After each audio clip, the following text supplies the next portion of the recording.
linebacker has 76 tackles, 45 of them being solo tackles, 4 pass deflects, and 1 fumble recovery. He forces QB pressure, or he can drop back, or he can stop runs. He's a very versatile guy, like Isaiah Simmons, who just got recently drafted as a top 10 pick to the Cardinals. Very versatile linebacker, all over the middle. Got to watch slants for the Razorbacks to Burks. That's something that's worked out well all year, and may have to be adjustable based off of Bolton's performance. There's one guy the Razorback offense needs to study on, Nick Bolton. Defense really doesn't create turnovers for Mizzou.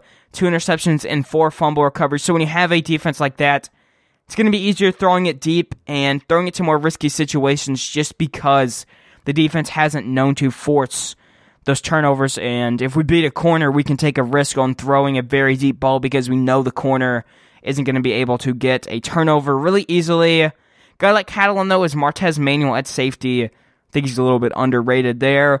But Arkansas against this defense has to establish a running game and basically call plays better. That's it. Injury report, though, for this game, Arkansas is looking pretty good. Sam Pittman said, quote, "We anticipate having a close to full roster," quote, on the COVID-19 situation there, which is really good. We lost top 6 out of our defensive linemen and Simeon Blair, who would replace Catalan in the LSU game because of COVID-19 stuff. Not sure who's all going to be back on all this list, but it should be a good amount of guys return for the Razorbacks. Relatively healthy, though, coming off of a, quote, bye week because we didn't play due to COVID-19. Offensive line, Bo Slimmer is feeling good. I would expect him to go and turn back to the starting. And offensive line, Noah Gatlin are going under more tests. Possibly he may travel or may not. Interesting situation there that is going to play out. Mizzou, though, has 61 scholarship players available. 2 guys who are not able. Quarterback Sean Robinson looks like he's going to be out for this game. Their backup quarterback or third string, depending on where you put Brady Cook. Tight end Daniel Parker could be back for this game against Mizzou. Their starting tight end. And wide receiver Jalen Knox could be out in this game due to a leg injury he suffered against Vanderbilt. That would be a tough loss for them. But Vegas and BPI, Vegas gives Mizzou a 3-point favorite in this game. Mizzou favored by a field goal, while the over-under is 51.5. Arkansas given a 39.9% chance to win by ESPN's BPI. Obviously, this is the Battle Line rivalry, and as much as Razorback fans may not like it, it's a rivalry. I mean, a lot of Razorback fans say, "Oh, I don't like it. You know, it's too forced or whatever." But then we all hate Mizzou. In my opinion, just accept that it's a rivalry by now. Obviously, I would prefer to play LSU or Texas, but if this is what the SEC schedules our games to be against Mizzou as a rival, so be it. Let's make them a rivalry, and let's go out there and win it. Sure, it's hard to be a rival when you lost 4 in a row. Arkansas is 1-5 in this, quote, rivalry, whatever you want to call it, even if you don't want to consider it a rivalry. Hogs lost 1 in 2019. Barry Odom, though, was 4-0 against this rivalry. Just going to throw that out there, as he was the head coach for Mizzou when they won all 4 games. It has been really close outside of the 2018 loss. Arkansas lost 38-0. That was pretty bad for Arkansas there. Outside of all the Chad Morris and Brett Bielema games, though, I mean, there hasn't been much play outside of all this. Only 2 coaches who've played in that time, so it's not really accurate to say, oh, you know, we won 4 straight. Yeah, you beat Brett Bielema and Chad Morris. You know, are you really going to talk smack on beating arguably the worst Power 5 hire of almost all time and then beating Brett Bielema? I mean, come on, you just can't do that. That just makes no sense. And then they proceed to talk bad on Odom, but they're like, "Oh, we beat you 4 years in a row with Odom, but we don't like him, and you can have him as a defensive coordinator." And he's probably going to be a top candidate for the Broyles Award. So take it as you like it. Odom comes to Arkansas and rebuilt our defense. Really like what I see, and he has top 3 of the top 5 SEC tacklers. Good stuff there. Great job he has done here. It's time for Sam's prediction.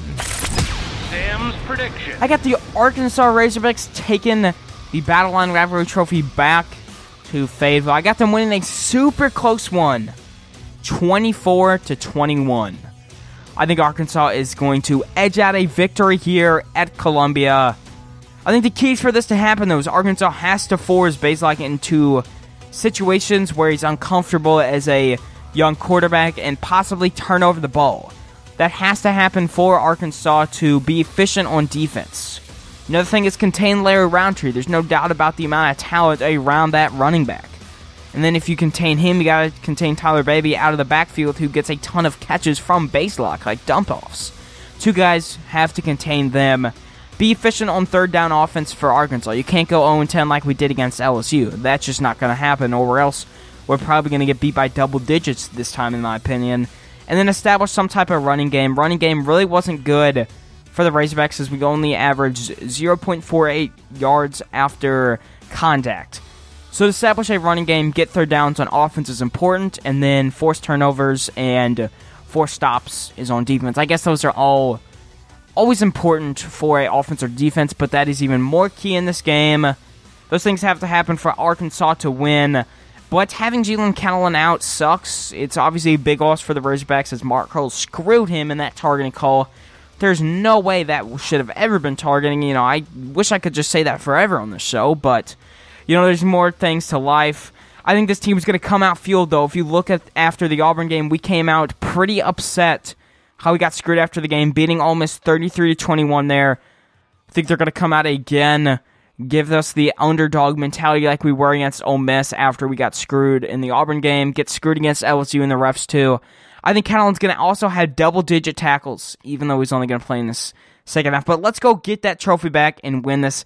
This would be a big statement win for the program. Obviously, Drinkwitz passed up on Arkansas, even though he was an Arkansas native, as he went to Arkansas Tech in Russellville.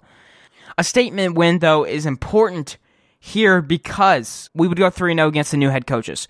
Sam Pittman would likely become the favorite for SEC Coach of the Year as he sweeps all of the other candidates between Kiffin and Drinkwitz. Big stuff on the line here for the Razorbacks, but I got to take on home 24-21. Next episode, UT Arlington recap for basketball and Lipscomb preview on Friday. I'll bring you everything there on the 4th of December. But let's go get this win. You know, I keep saying that a ton. I just really want to win this game. It'll be a big statement win. Mizzou recap, though, up on Monday as normal. But that's all for today's episode. If you liked what you hear on today's show, please find all ways to listen and all social medias at allhogsports.com. And as always, woo pig suey.